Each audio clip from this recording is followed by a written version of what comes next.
Welcome to Mrs. V's Reading Corner, where you can enjoy books for educational, fun, or even bedtime stories. Please take the time to like this video, comment below with how you enjoyed it, book suggestions, and more. And don't forget to subscribe to my channel to get all the new books that I post first. Because of Winn Dixie by Kate DiCamillo.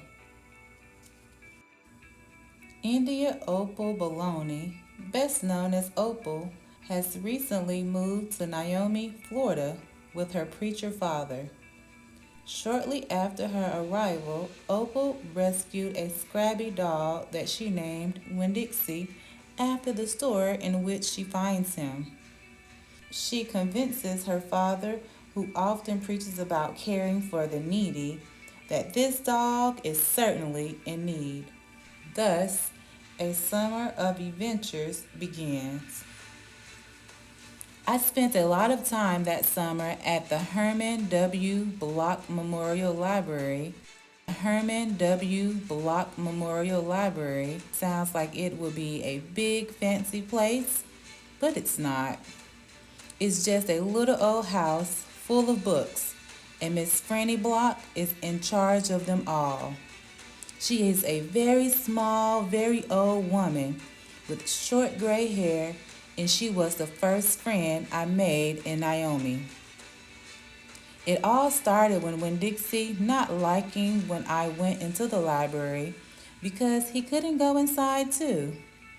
But I showed him how he could stand up on his hind legs and look in the window and see me in there, selecting my books, and he was okay as long as he could see me. But the thing was, the first time Miss Franny Block saw Winn Dixie standing up on his hind legs like that, looking in the window, she didn't think he was a dog.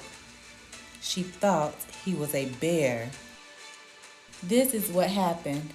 I was picking out my books and kind of humming to myself, and all of a sudden, there was this loud, scary scream. I went running up to the front of the library, and there was Miss Franny Block sitting on the floor behind her desk. "Miss Franny," I said, "are you all right?" "A bear," she said. "A bear?" I asked. "He has come back," she said. "He has?" I asked. "Where is he?" "Out there," she said, and raised a finger and pointed at Winn Dixie standing up on his hind legs looking in the window for me. "Miss Franny Block," I said, "that's not a bear. That's a dog. That's my dog, Winn Dixie." "Are you positive?" she asked. "Yes, ma'am," I told her. "I'm positive. He's my dog. I would know him anywhere." Miss Franny sat there trembling and shaking. "Come on," I said. "Let me help you up. It's okay." I stuck out my hand and Miss Franny took a hold of it and I pulled her up off the floor.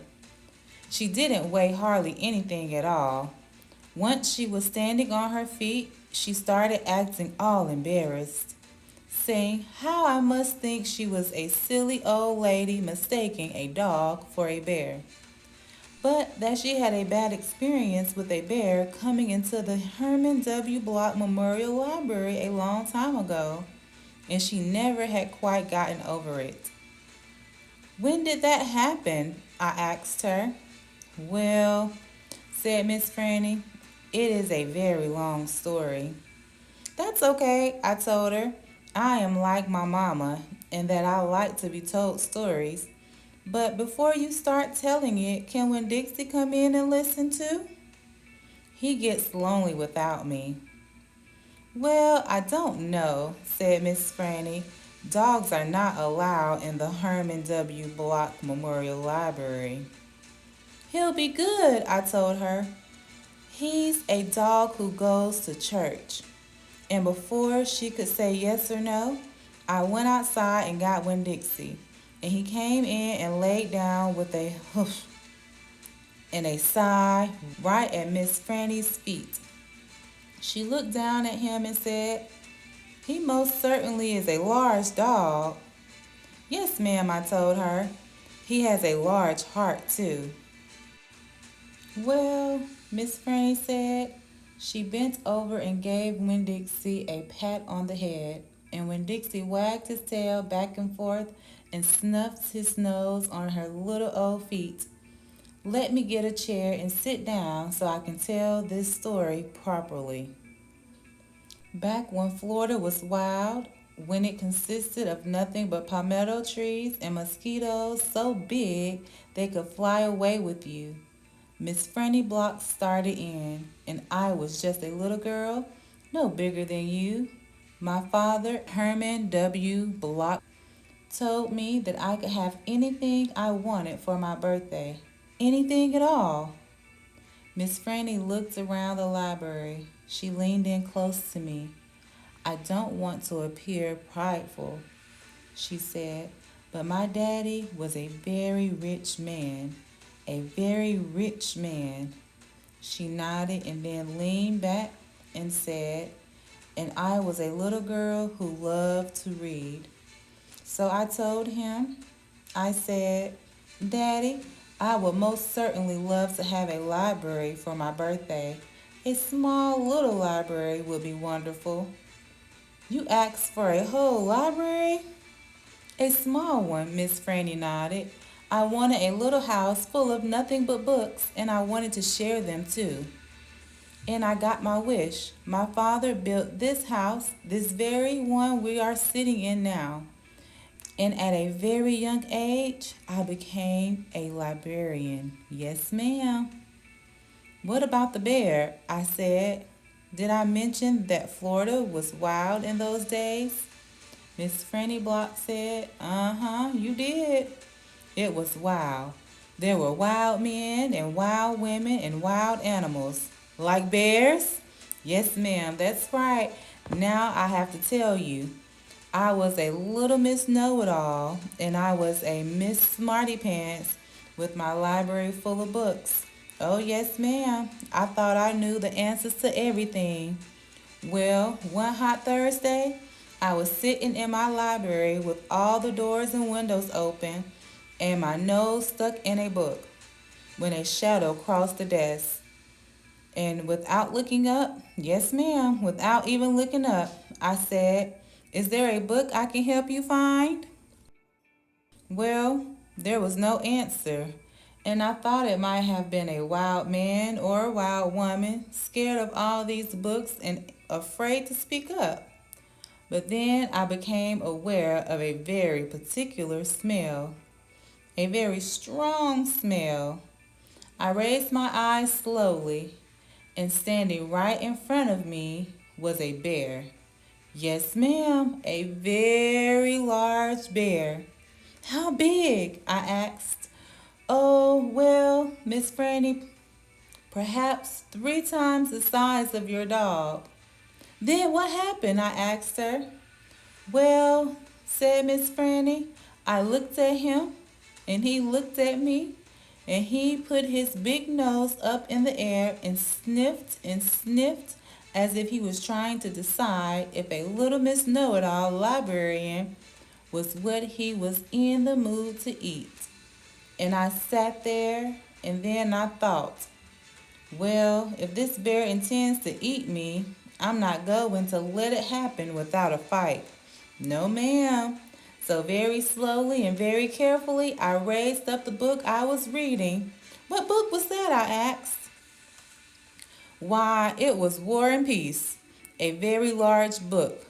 I raised it up slowly, and then I aimed it carefully and threw it right at the bear and screamed, "Be gone!" And do you know what? "No, ma'am," I said. "He went. But this is what I will never forget. He took the book with him." "Nuh-uh," I said. "Yes, ma'am," said Miss Franny. "He snatched it up and ran." "Did he come back?" I asked. "No, I never saw him again. Well, the men in town used to tease me about it. They used to say, 'Miss Franny, we saw that bear of yours out in the woods today. He was reading that book and he said it sure was good, and will it be all right if he kept it for just another week? Yes, ma'am, they did tease me about it, she sighed. I imagine I'm the only one left from those days. I imagine I'm the only one that even recalls that bear. All my friends, everyone I knew when I was young, they are all dead and gone. She sighed again. She looked sad and old and wrinkled. It was the same way I felt sometimes being friendless in a new town and not having a mama to comfort me. I sighed too. When Dixie raised his head off his paws and looked back and forth between me and Miss Franny, he sat up and then he showed Miss Franny his teeth. Well, now, look at that, she said. That dog is smiling at me. It's a talent of his, I told her. It is a fine talent, Miss Franny said. A very fine talent. And she smiled back at Winn Dixie. We could be friends, I said to Miss Franny. I mean, you and me and Winn Dixie, we could all be friends. Miss Franny smiled even bigger. Why, that would be grand, she said. Just grand. And right at that minute, right when the three of us had decided to be friends, who should come marching into the Herman W. Block Memorial Library but old pinch-faced Amanda Wilkinson. She walks right up to Miss Franny's desk and said, I finished Johnny Tremaine and I enjoyed it very much. I would like something even more difficult to read now because I am an advanced reader. Yes, dear, I know, said Miss Franny. She got up out of her chair. Amanda pretended like I wasn't there. She stared right past me. Are dogs allowed in the library? She asked Miss Franny as they walked away. Certain ones, said Miss Franny, a select few. And then she turned around and winked at me. I smiled back. I had just made my first friend in Naomi, and nobody was going to mess that up for me, not even old pinch-faced Amanda Wilkinson. The end.